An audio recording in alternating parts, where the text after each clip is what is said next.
Il offre une expérience complète aux visiteurs, combinant ainsi culture, divertissement et services de haut de gamme.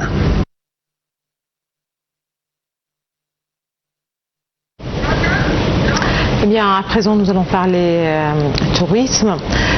Et justement, malgré les tensions géopolitiques dans la région, c'est l'Égypte qui connaît, ou c'est un secteur touristique qui connaît une importante activité portée surtout par toute une stratégie ambitieuse justement qui concerne et le tourisme et l'activité culturelle. On parle du grand musée égyptien qui joue aujourd'hui un rôle important justement dans la promotion touristique de l'Égypte et surtout du Caire, et surtout également pour tous ceux qui apprécient le patrimoine et la culture de l'Égypte ancienne. Pour vous parler de ceci, nous avons le plaisir d'avoir avec nous en ligne, en direct, Nagla Akladios, qui est experte en tourisme. Bonjour Nagla Akladios. Bonjour madame. Voilà, on parle... Bonjour, et justement puisqu'on parle de tourisme, j'aimerais bien commencer par le grand musée égyptien qui connaît une importante activité avec des visiteurs, un nombre assez important de visiteurs quotidiennement, et quelles que soient les saisons touristiques, on aimerait bien avoir plus de détails sur l'activité touristique. Après cela, nous allons parler du musée en temps. À propos du musée, point de vue touristique, le musée, le grand musée, sa position même, environ 2 km de pyramide. La position du musée... Donc vous allez parler du musée, même pas de l'activité touristique et non pas des visiteurs. Voilà, vous allez commencer avec le musée même. Voilà, qui se situe à 2 km, comme vous le précisez, du site des pyramides de Gizeh. Voilà, je vous en prie. Bien sûr, oui.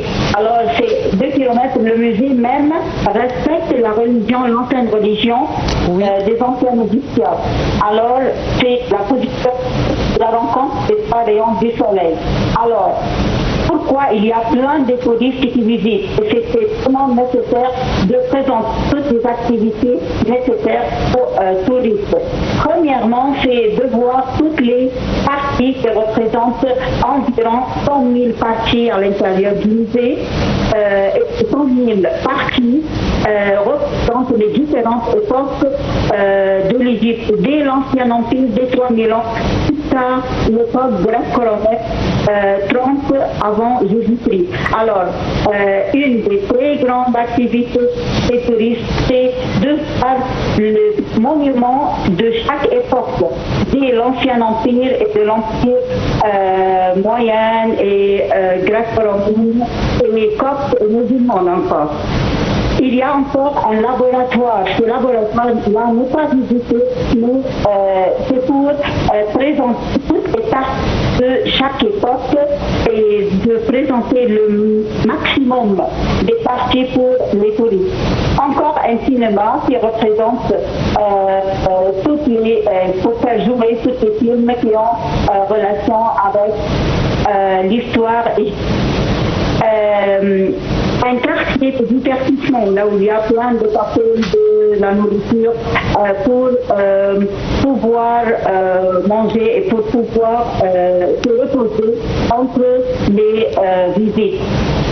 Parce que la visite prend vraiment longtemps pour pouvoir couvrir tout le musée. Très bien, c'est un musée consacré à la civilisation égyptienne. Parmi les trésors qu'abrite ce musée figure... La civilisation égyptienne. Voilà, justement, effectivement. Et justement, parmi les collections les plus importantes, comme on peut justement bien le voir, c'est la collection de Toutankhamon, qui a fait et qui fait justement le tour du monde et qui attire les visiteurs n'importe où une exposition temporelle est organisée. Il faut dire que les parties de Toutankhamon, ça représente 5 950. Et ces parties ont visité presque le monde entier avant. Mais la position de toutes les parties en même temps dans 2 salles parallèles à l'intérieur du musée. C'était vraiment un très grand, on peut dire, ça a encouragé très grand nombre de touristes du monde entier pour venir voir Toutankhamon en entier.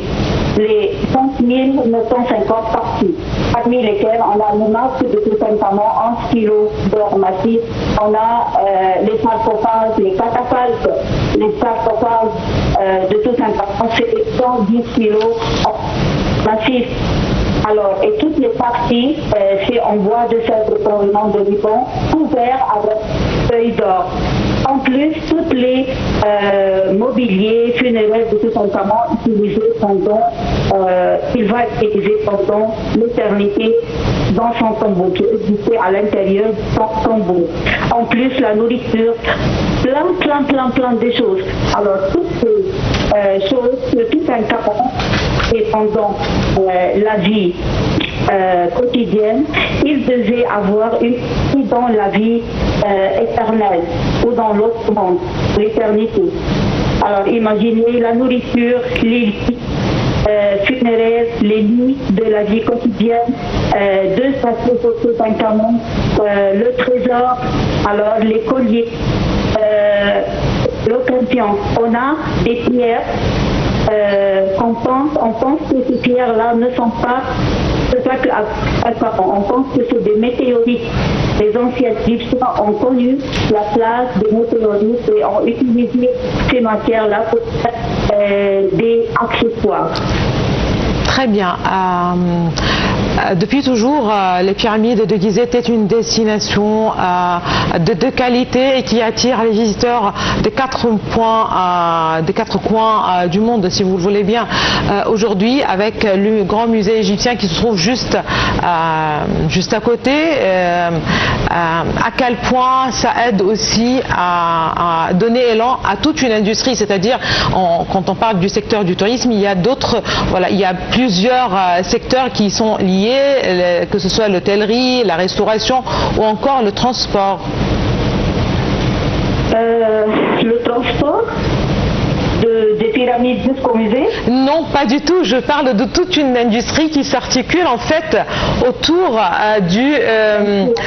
du secteur touristique. C'est-à-dire il y en a plusieurs services, si vous le voulez bien, qui sont offerts ou qui sont offerts justement aux visiteurs, aux touristes et qui font en fin de compte et qui font en sorte que le secteur connaît un certain élan. Aujourd'hui, est-ce que vous avez des chiffres? Est-ce que vous pouvez par exemple nous parler du premier trimestre de cette année 2026 qui a connu aussi une activité touristique assez importante? Une activité touristique avant le grand musée? Le grand musée a été ouvert, ça fait c'était l'année dernière, il faut le dire, je parle du secteur touristique en général.